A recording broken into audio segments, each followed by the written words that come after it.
Sir ये प्रधानमंत्री जो एससीओ मीटिंग में कहे कि वो भी रेडिकलाइजेशन के खिलाफ है और मॉडरेट जो है बात को पसंद करते हैं।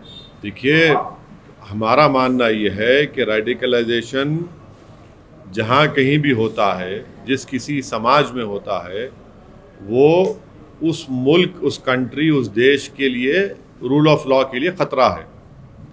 हम प्रधानमंत्री से ये जानना चाहेंगे कि कानपुर में एक 10 साल की लड़की अपने बाप को बचा रही थी, एक मॉब जमा होकर मार रहा था उसको। वो क्या रेडिकलाइज नहीं हुआ मॉब? वो एक आदमी चूड़ियाँ बेचता है तो उसको चूड़ियाँ बेचने की इजाज़त नहीं है क्योंकि उसका नाम मुसलमान है, क्योंकि वो एक मुसलमानों में ओबीसी मंसूरी बरादरी से उसका ताल्लुक़ है, उसका ताल्लुक़ चौरी चौरा के बुज़ुर्गों से। और फिर तीसरा ये है कि जो जितने मॉब लिंचिंग के वाक़यात हो रहे हैं, वो जो लोग नारे लगा रहे हैं जंतर मंतर पर, वो भी तो रेडिकलाइज हो चुके हैं। तो हम प्रधानमंत्री को कह रहे हैं कि यकीनन रेडिकलाइजेशन किसी भी देश के लिए, रूल ऑफ लॉ के लिए थ्रेट है।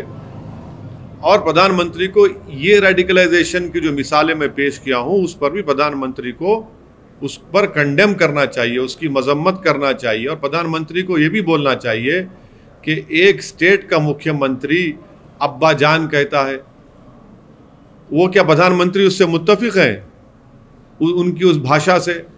और क्या ये जो अपने आप को सेकुलर कहते हैं वो चचा जान बोलता है, तो क्या वो भी उससे मुत्तफिक हैं?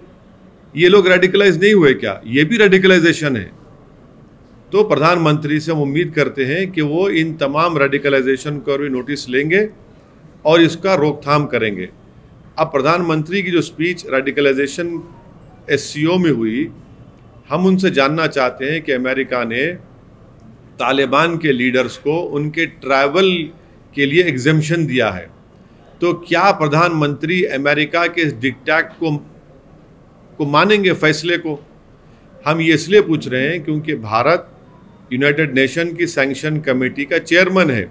तो क्या अमेरिका के हुक्म पर, क्या भारत अमेरिका के हुक्म को मानकर तालिबान के इन तमाम लीडर्स को डिलिस्ट करेगा, या फिर इनको यूएपीए की टेरर लिस्ट में इनका नाम शामिल करेगा? ये प्रधानमंत्री को बताना पड़ेगा, क्योंकि अमेरिका ने तालिबान के लीडर्स के ट्रैवल के एग्जेम्पशंस दिए हैं। तो फिर क्या हम भी उसको मानेंगे क्या? ये देश को बताना चाहिए मोदी सरकार।